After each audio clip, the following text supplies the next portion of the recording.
Right now, sitting in a patch of sky that astronomers have been staring at for decades, there is a planet orbiting a star so small, so faint, so fundamentally underpowered that by every equation physicists have used for the last 30 years to explain how planets form, this object simply cannot be there. Not it's rare, not it's unusual, cannot. The math says no, and yet the James Webb Space Telescope is looking directly at it right now, and it is not going away. Here is the number that broke the room when it first came in. The star is a red dwarf, roughly one-fifth the mass of our Sun, one of the smallest, dimmest, most common types of star in the entire galaxy. And orbiting that tiny, faint star is a planet nearly as massive as Saturn. A planet that, according to the leading model of how planets are built, would have needed more raw material to construct than its own star ever had available in the disk of gas and dust surrounding it. It is the planetary equivalent of a child growing taller than the house it was born in. It should not physically be possible, and yet there it is, quietly orbiting, doing something no simulation has ever successfully replicated. This is the story of that planet. It is the story of the telescope that confirmed it was real when every instinct in the astronomical community said it had to be a mistake. And it is the story of what it means that somewhere out there, nature has apparently been building worlds using a rule book we have not written yet. I am your name, and this is your channel. Subscribe now if you want more stories like this, because we are just getting started. Let's start with why this shouldn't be possible in the first place, because you need to understand the rule before you can understand how badly it just got broken. For more than 3 decades, the dominant explanation for how planets like Jupiter and Saturn come into existence is something called core accretion. Picture a young star, newly ignited, surrounded by a spinning disk of leftover gas and dust, the raw construction material of an entire solar system. In the core accretion model, small particles in that disk begin sticking together. Dust becomes pebbles, pebbles become boulders, boulders become planetesimals, and planetesimals slowly, patiently, over the course of a few million years, collide and merge into a solid rocky core. Once that core reaches a critical mass, roughly 10 times the mass of Earth, something remarkable happens. It becomes heavy enough to start pulling in the surrounding hydrogen and helium gas directly from the disk, wrapping itself in a thick atmosphere and ballooning into a gas giant. This process works beautifully for stars like our Sun. It explains Jupiter. It explains Saturn. It has been tested, refined, and confirmed across thousands of planetary systems discovered over the last 25 years. But it comes with a built-in constraint, and the constraint is simple. The size of the star determines the size of the disk. A bigger star has a bigger, heavier disk of gas and dust to work with. A smaller star has a smaller, lighter disk. And a red dwarf, a star with only a fifth of the Sun's mass, has a disk so modest, so thin on raw material, that by every calculation astronomers have run, it should never contain enough solid matter to build a Saturn-sized planet before the disk itself disperses and blows away into space. The clock runs out before construction can finish. That is the theory. That has been the theory for a very long time. Now stop and think about what it means that a planet like this exists anyway. The system was flagged initially through a small, almost unremarkable wobble in the star's light, the telltale signature astronomers use to detect a planet's gravitational tug on its host star. Ground-based instruments picked up the signal first, a faint but consistent rhythm suggesting something large and heavy was pulling on a star that had no business hosting anything that big. For a while, the working assumption inside the research community was that the signal had to be an error, a stellar spot, an instrument artifact, a miscalculation somewhere in the pipeline. Because the alternative, that a red dwarf this small was hosting a planet this massive, did not fit inside any model anyone had built. That is where the James Webb Space Telescope came in. Ground-based telescopes can detect a wobble. They can infer a mass. But they cannot always confirm what is actually there. especially around a star this faint, this deep in the noise of its own stellar activity. Webb's infrared instruments were built for exactly this kind of problem, sensitive enough to separate a planet's faint thermal glow from the overwhelming light of its host star, precise enough to measure not just that something was orbiting, but what it was made of, how it was structured, and how it was behaving. When Webb turned its attention toward the system, it did not find an error. It found confirmation, and then it found something even stranger sitting underneath the confirmation. The planet is there. It is real. Its mass is not a fluke of measurement. It holds up under repeated independent observation. And Webb's data suggests the planet is not some loosely bound, wispy, half-formed object squeaking by on the edge of physical possibility. It looks structurally similar to Saturn itself, dense enough, compact enough, mature enough to be a fully formed gas giant. Not a near miss, not a marginal case, sitting just barely outside the rules. A textbook gas giant built around a star that theoretically did not have the material budget to build it. Here is where the story stops being a curiosity and starts being a genuine problem for planetary science, because a single exception is not supposed to exist inside a well-tested model. When core accretion first ran into trouble explaining certain massive planets, researchers did not throw the whole model out. They patched it, adjusted disk mass estimates, extended formation timelines, tightened the edges of what counted as an outlier, but there is only so much patching a model can absorb before the outliers stop looking like exceptions and start looking like evidence that the underlying framework is incomplete. This planet does not sit at the edge of the model's limits. It sits well outside them, and researchers analyzing the Webb data have been candid that they do not currently have a version of core accretion that produces this outcome without significant structural revision. So if core accretion cannot explain it, what can?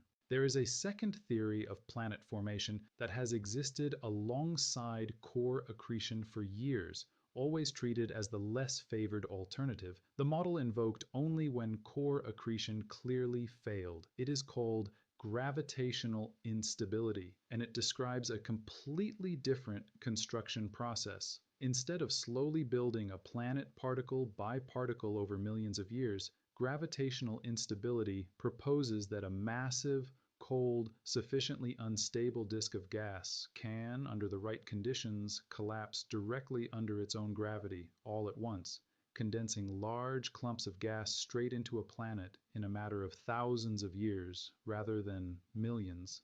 It is less like carefully building a house brick by brick and more like a portion of the ceiling suddenly deciding to become a room of its own. Gravitational instability has always had a problem of its own, though. It generally requires disks that are unusually massive relative to their star, and small red dwarfs were never expected to have disks anywhere close to that threshold. So even the backup theory does not comfortably explain what Webb is looking at, which leaves researchers in a genuinely uncomfortable position, one that does not happen often in a field this mature. Two competing models, and the object in front of them does not cleanly fit either one.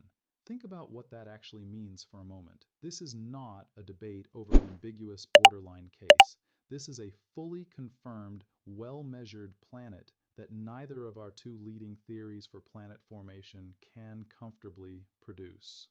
That is not a footnote in a textbook. That is a gap in our fundamental understanding of how solar systems come together, sitting in plain sight, lit up by one of the most powerful telescopes ever built. And this discovery does not exist in isolation, because once astronomers started specifically hunting for oversized planets around undersized stars, using the search parameters this system forced them to define, they started finding more candidates. Not dozens, the numbers are still small, but enough to suggest this is not a 1 in a billion fluke. Enough to suggest there may be an entire category of planetary systems out there that simply do not obey the rules we derive from studying stars like our own sun.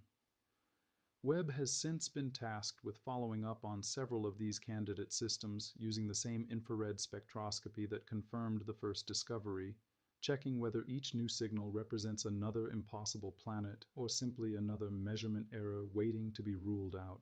Here is the part of the story that connects this directly back to a question that should matter to anyone who has ever looked up at the night sky and wondered how common places like Earth actually are. Almost everything we currently understand about which stars are likely to host planets and what kinds of planets they are likely to host is built on models calibrated using stars similar in size to our own sun.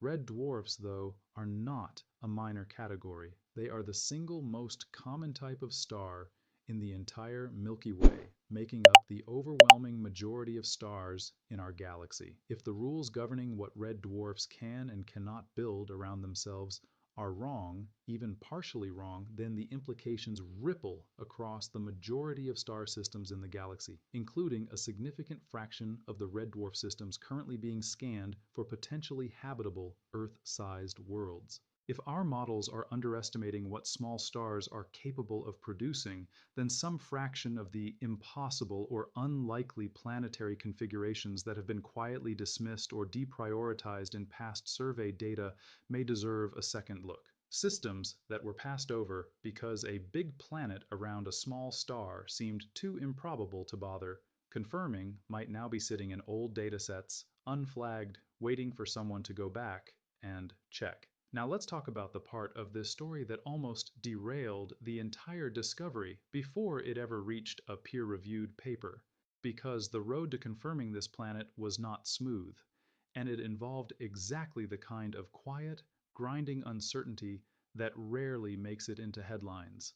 When a signal this improbable shows up in the data, the default assumption in professional astronomy is not excitement.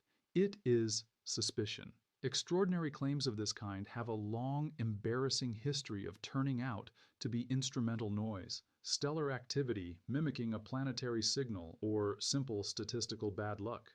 Red dwarfs in particular are notoriously active stars, prone to flares, star spots, and magnetic cycles that can produce wobbles in their light that look on the surface exactly like the gravitational tug of an orbiting planet. Ruling out every one of those alternative explanations takes time, and it takes an enormous amount of repeated independent measurement. The team behind this discovery spent an extended stretch of observing time doing exactly that, going back through years of archival ground-based data, cross-referencing wobble measurements taken at completely different points in the star's activity cycle, checking whether the signal held steady in strength and rhythm regardless of what the star's surface was doing. A real planet's gravitational signature does not care whether the star is flaring or calm. It just keeps pulling with the same rhythm, orbit after orbit.